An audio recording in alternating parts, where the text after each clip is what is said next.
Bueno, buenos días a todos, hermanos.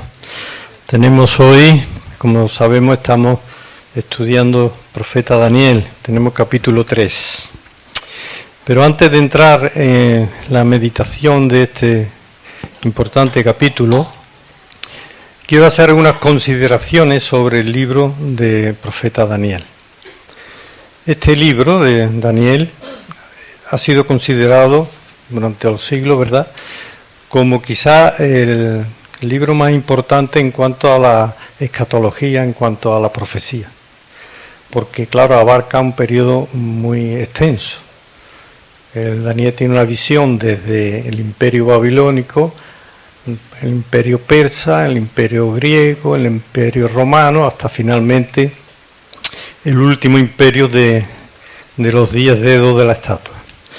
Pues bien, gracias. Daniel ha sido un libro, como muchas partes de la palabra, pues tratando de criticarlo en el aspecto de que, por ejemplo, no fue escrito por Daniel en el siglo VI a.C. Otros dudan de la veracidad de esa estatua, ¿verdad?, por su tamaño. Más o menos se calcula unos 27 o 30 metros de altura por 6 de ancho. Y, en fin, ha habido muchas críticas sobre este libro, como ya he dicho, como otras partes de la palabra de Dios. ¿Pero qué ha ocurrido? Pues en los últimos 150 años, la arqueología ha descubierto y ha confirmado, ¿verdad?, pues ha confirmado muchos aspectos que encontramos en la palabra de Dios. Por ejemplo, en lo que se cree que allí en Mesopotamia, el campo este de Dura, que viene aquí dicho, pues encontraron los arqueólogos una plataforma que tenía como unos 15 metros y 6 metros más o menos de ancha, y ellos pues aseguran que seguramente esa plataforma sirvió para que esa estatua tan gigantesca y pesada sirviera. Después se han descubierto también por los arqueólogos escrituras, en escritura cuneiforme, como sabemos era la escritura de Mesopotamia. Se han encontrado escritos en donde se confirma el periodo del gobierno de Daniel, porque Daniel estuvo con 4 reyes nada menos: Nabucodonosor, Belsasar, después con Darío y finalmente con Ciro. Por lo tanto, todo eso ha sido confirmado, ¿verdad?, por la reciente, digo reciente porque de más o menos de 150 años para acá, por la arqueología, lo mismo que se ha descubierto en Palestina, ¿verdad?, pues muchas cosas que vienen en la palabra de Dios, los restos.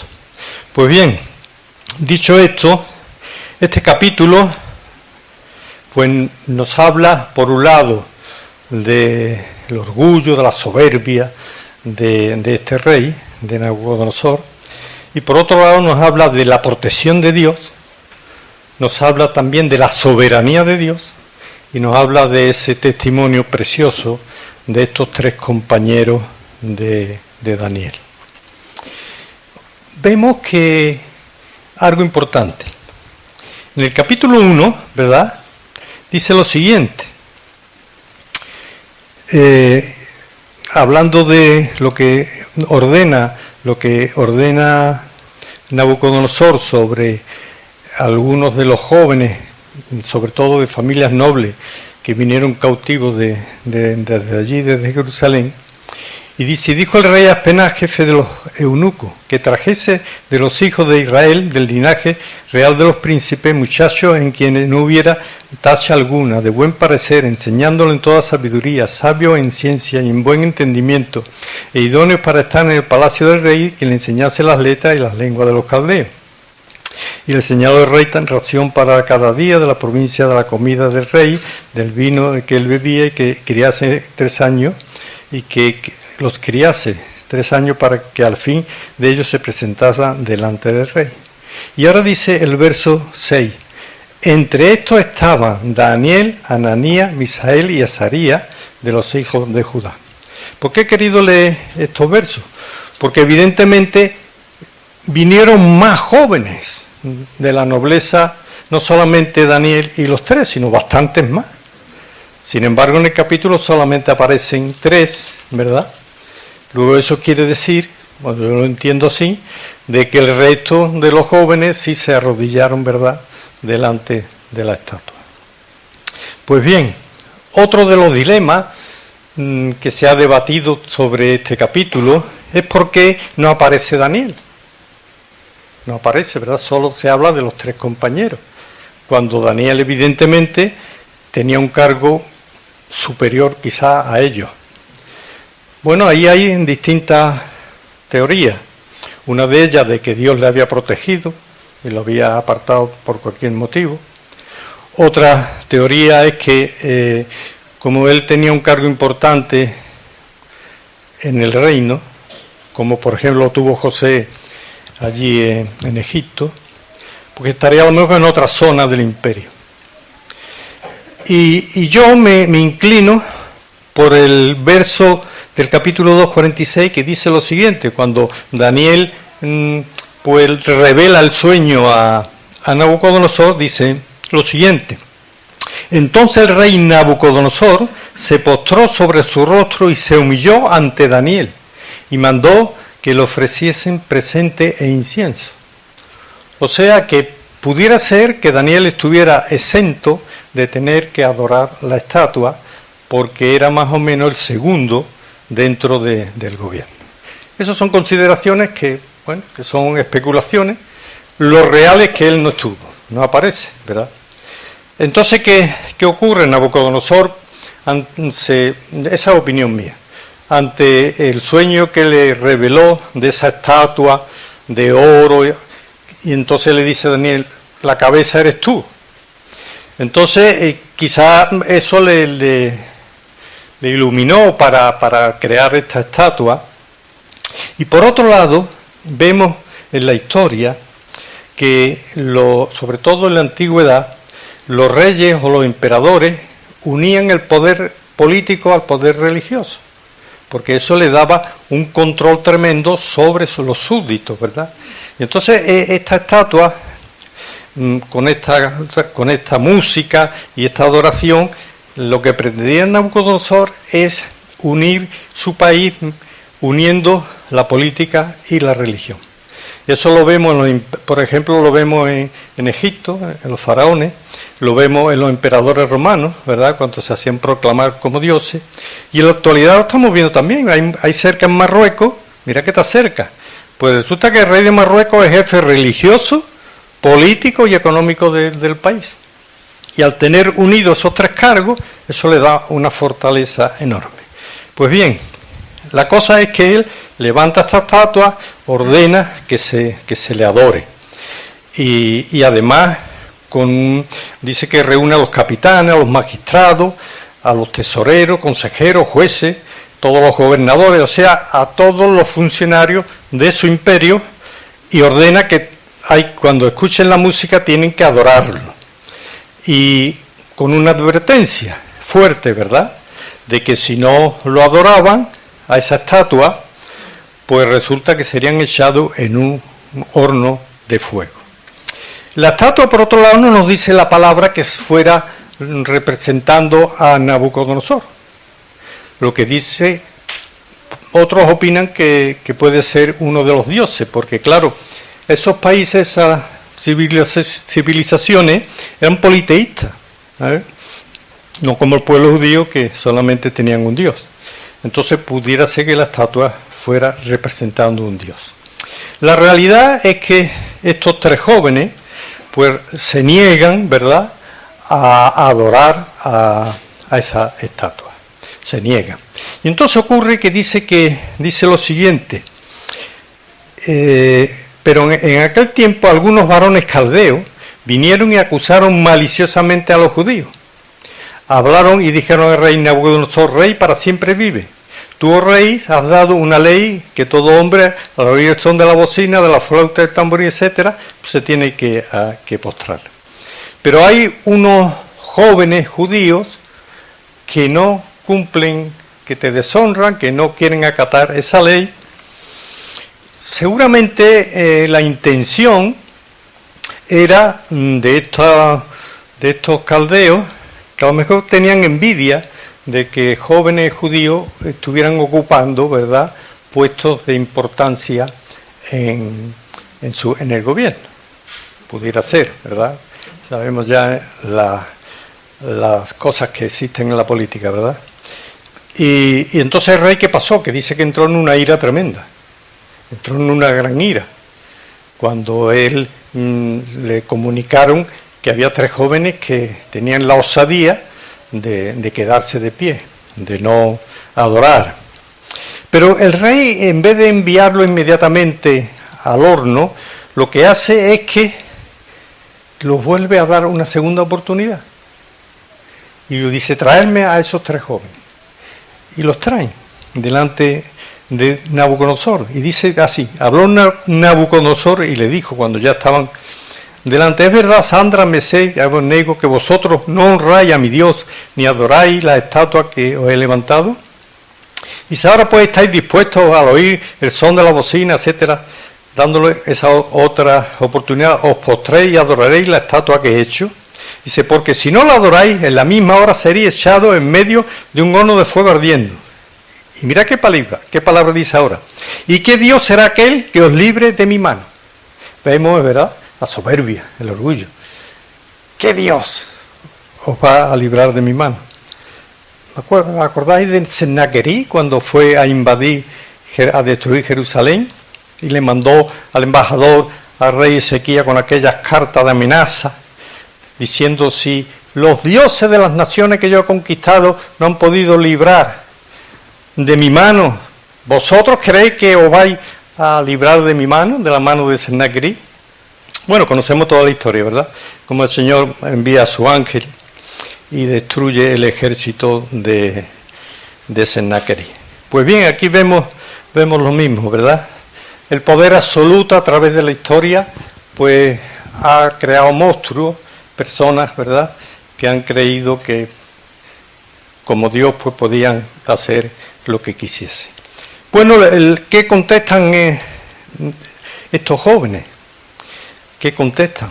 Dicen, he aquí, nuestro Dios a quien servimos nos puede librar del horno de fuego ardiendo y de tu mano, oh rey, nos librará. Y si no nos libra, sepa, oh rey, que no serviremos a tu Dios, ni tampoco adoraremos la estatua que has levantado. Son valientes, ¿verdad? Y le está diciendo algo importante. Nuestro Dios tiene el poder para librarnos, porque Dios es soberano. Y como es soberano, pues puede hacer con nosotros que somos sus siervos lo que Él quiera.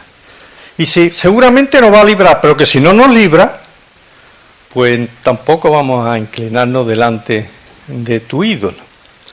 Ellos conocían como es natural el primer mandamiento, cuando el Señor dice, amarás al Señor tu Dios, ¿verdad?, con toda tu mente, con todo tu corazón, no te fabricarán ninguna imagen de lo que hay en el cielo ni en la tierra, ni te inclinará a ella, ni la adorarás, porque yo soy Señor tu Dios celoso, etcétera, etcétera. Todos conocemos eso 2:20, ¿verdad? Pues bien, ellos eran firmes. ¿Y qué nos enseña esto a nosotros? Bueno, a veces pasamos por circunstancias difíciles en la vida, ¿verdad? Accidentes, enfermedades, problemas económicos, problemas familiares, cualquier tipo de problema. Y le pedimos al Señor que nos libre, pero a lo mejor el Señor no nos libra. Y lo que ellos le estaban diciendo es, si nos libra, nuestro Dios se va a glorificar, porque nos ha librado. Y si no nos libra, se va a glorificar por nuestro testimonio. ¿Verdad que hemos visto a veces hermanos con enfermedades duras durante años y sin embargo han estado testificando a todo el que llegaba a ellos o incluso a los médicos, ¿verdad?, con gozo y con alegría soportando esa prueba? Porque cuando soportamos la prueba con gozo, con alegría, con esperanza, estamos glorificando al Señor. Pues bien, sigamos con la historia. Nabucodonosor se llena de ira y ordena que aquello se calentara pues 7 veces más, el horno. Y ordena, dice que a unos militares suyos, unos siervos fornidos, fuertes, que lo ataran y que lo echaran al horno de fuego. Y así ocurrió, pero ¿qué ocurrió? Que al acercarse a aquello, como estaba calentado de esa forma tan fuerte, pues mató a los siervos de Nabucodonosor. Aquí no lo dice la palabra, ¿verdad? En el verso 22. Y como la orden de él era premiante y lo habían calentado mucho en la llama, el fuego mató a aquellos que habían alzado a Sadrach, Mesach y Abednego. La ira, ¿verdad? Pues siempre tiene consecuencias. En este caso, la ira del rey, las consecuencias que tuvo que murieron estos siervos suyos. Bueno, pues lo echan allí al fuego y entonces dice que en el verso 24, entonces el rey Nabucodonosor se espantó y se levantó apresuradamente, seguramente se había quedado para ver el espectáculo. ¿Por qué? Porque él dice, bueno, no habían entrado tres hombres, a ver, ¿cómo veo yo 4 personas? 4 varones que se están paseando por dentro del fuego. Aquello fue sorprendente, ¿verdad? Cuando hemos cantado esa canción me ha hecho a mí recordar cuando pasamos por el fuego, ¿verdad? Muchas veces nosotros, bueno, no hemos pasado por una prueba tan fuerte, pero a veces pasamos por mucho fuego, ¿verdad? Hemos pasado por enfermedades, por accidentes, por cualquier tipo de conflicto. Y en ese momento, yo recuerdo yo hace unos años que pasé una crisis espiritual fuerte. En ese momento es cuando más sentimos la cercanía del Señor, ¿verdad? Cuando el Señor está ahí con nosotros e impide que nos quememos. A lo mejor nos chamuscamos un poco, pero el Señor nos impide muchas veces que nos quememos. Bueno, pues salen, el rey ordena que salgan, y mira qué testimonio más tremendo, ¿verdad? De aquellos jóvenes.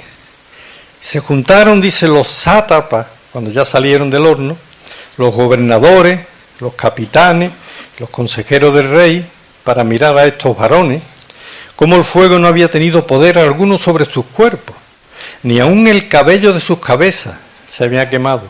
Sus ropas estaban intactas y ni siquiera olor de fuego tenían. Es tremendo, ¿verdad? Es tremendo el poder y la misericordia del Señor. Y dice, veo como un hijo de los dioses que está ahí con ellos. Hay un salmo, ¿verdad?, que dice que el ángel del Señor acampa alrededor de su pueblo y nos libra, ¿verdad? Tenemos mucha experiencia, sobre todo aquellos que llevamos tantos años en el Evangelio, pues tenemos muchísima experiencia de cómo el Señor nos libra y nos ha librado de muchos problemas, ¿verdad?, de muchas dificultades.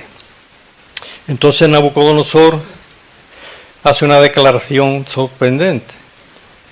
Ya no es ese Nabucodonosor de la ira, ¿verdad?, y de la soberbia. Dicen, bendito sea el Dios de ellos, de Sadrach, Mesach y Abednego, que envió a su ángel y libró a sus siervos, que confiaron en él y que no cumplieron el edicto del rey entregando su cuerpo antes que servía a adorar a otro Dios que a su Dios.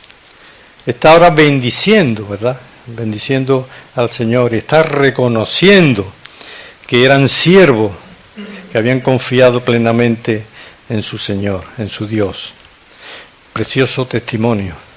Por lo tanto, dice, hace un decreto, que todo pueblo, nación o lengua, porque su imperio era muy, muy amplio, era el imperio mayor que había en aquella época, en extensión de terreno y en pueblos conquistados, ¿no? Dijere blasfemia contra Dios de Sadrach, Mesach y Abednego, sea descuartizado y su casa convertida en muladar, por cuanto no hay Dios que pueda librar como este. Y me quedo con estas palabras. Ahora, dice, en cuanto no hay Dios que pueda librar como este. Está reconociendo, ¿verdad?, ahí de que Dios era el único soberano. Y dice, entonces el rey engrandeció a Sadrach, Mesach y Abednego en la provincia de Babilonia. Pues bien, ya para terminar, quiero leer unos versos también de más adelante, que ya lo estudiaremos cuando lleguemos al capítulo 9, porque son versos que yo conocía, pero que recordándolo en esta semana me causó mucho impacto una palabra que ahora que se le dice a Daniel.